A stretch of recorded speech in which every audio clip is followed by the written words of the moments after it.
आज कर्नाटक राज्य का मुख्यमंत्री सिद्धरामैया जी मूडा हगरण में हमको बेंगलुरु टू मैसूर पादयात्रे मुखांतर जाके हम राज्य अध्यक्ष विजेंद्र जी और नेतृत्व में आज मूडा के जो SC ST को देना था सेट जो खुद उनके घर पे लोगों के लिए करके देने इस वजह से हम लोग आज पूरा बेंगलुरु से मैसूर तक पादयात्रा किया और राज्यपाल आज पूरा आदेश किए तो भी राज्यपाल के अपोज में करके वो कोर्ट को चले गया। आज कोर्ट ने निर्णय किया और राजीनामे देना बोल के कोर्ट ने निर्णय किया।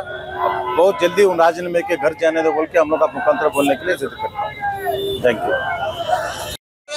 ಸಿದ್ದರಾಮಯ್ಯನವರ ನೇತೃತ್ವದ ಸರ್ಕಾರ ಆಡಳಿತಕ್ಕೆ ಬಂದ ದಿನದಿಂದ ಜನ ವಿರೋಧಿ ರೈತ ವಿರೋಧಿ ನೀತಿಗಳನ್ನು ಅನುಸರಿಸಿ ಇವತ್ತು ವಾಲ್ಮೀಕಿ ಹಗರಣ ಇರಬಹುದು, ಇವತ್ತು ಪರಿಶಿಷ್ಟ ಜಾತಿ ಪರಿಶಿಷ್ಟ ಪಂಗಡಗಳ ನಿಗದಿತ ಅನುದಾನಗಳನ್ನ ದುರ್ಬಳಕೆ ಇರಬಹುದು, ಮತ್ತೆ ವಿಶೇಷವಾಗಿ ಇವತ್ತು ಮೈಸೂರಿನ ಮುಡಾ ಹಗರಣ ಇಡೀ ಕುಟುಂಬ ಇವತ್ತು ಸಿದ್ದರಾಮಯ್ಯನವರ ಇಡೀ ಕುಟುಂಬ ಅದರಲ್ಲಿ ಭಾಗಿಯಾಗಿ ಅದರಲ್ಲಿ ಭ್ರಷ್ಟಾಚಾರ ಕಾನೂನನ್ನ ಗಾಳಿಗೆ ತೋರಿ ಅಲ್ಲಿ ತಮಗೆ ಬೇಕಾದಂತ ಸೌಲಭ್ಯಗಳನ್ನ ಪಡೆದಂತ ಒಂದು ನಿಟ್ಟಿನಲ್ಲಿ ಏನ್ ಇತ್ತೀಚೆಗೆ ಮಾನ್ಯ ರಾಜ್ಯಪಾಲರು ಅವ್ರ ಮೇಲೆ ಕ್ರಮ ಕೈಗೊಳ್ಳಬೇಕು, ಅವ್ರ ಮೇಲೆ ಒಂದು ತನಿಖೆ ಆಗ್ಬೇಕನ್ನಂತ ನಿಟ್ಟಿನಲ್ಲಿ ಆದೇಶ ಕೊಟ್ಟಿದ್ರು.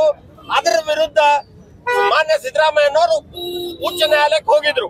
ಅದನ್ನ ಇವತ್ತು ಐತಿಹಾಸಿಕ ತೀರ್ಪಿನ ಮುಖಾಂತರ ಅದನ್ನ ವಜಾಗೊಳಿಸಿ ಸಿದ್ದರಾಮಯ್ಯನವ್ರ ಮೇಲೆ ಇವತ್ತು ಕ್ರಮ ಕೈಗೊಳ್ಳಬೇಕು, ಅವ್ರ ಮೇಲೆ ತನಿಖೆ ಆಗ್ಬೇಕನ್ನುವಂತ ಮಾತನ್ನ ಇವತ್ತು ಮಾನ್ಯ ಉಚ್ಚ ನ್ಯಾಯಾಲಯವನ್ನ ಇವತ್ತು ಎತ್ತಿ ಹಿಡಿದಿದೆ.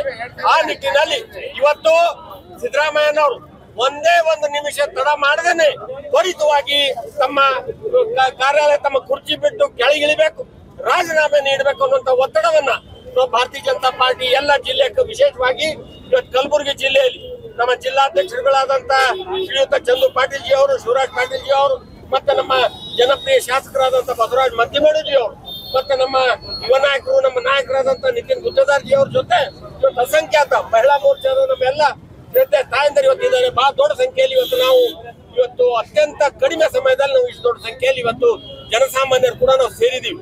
ಇದು ಏನ್ ತೋರಿಸ್ತದಂತಂದ್ರೆ ಜನರು ಇವತ್ತು ಇಡೀ ರಾಜ್ಯದಲ್ಲಿ ಭ್ರಮ ನಿರಸನಗೊಂಡಿದ್ದಾರೆ.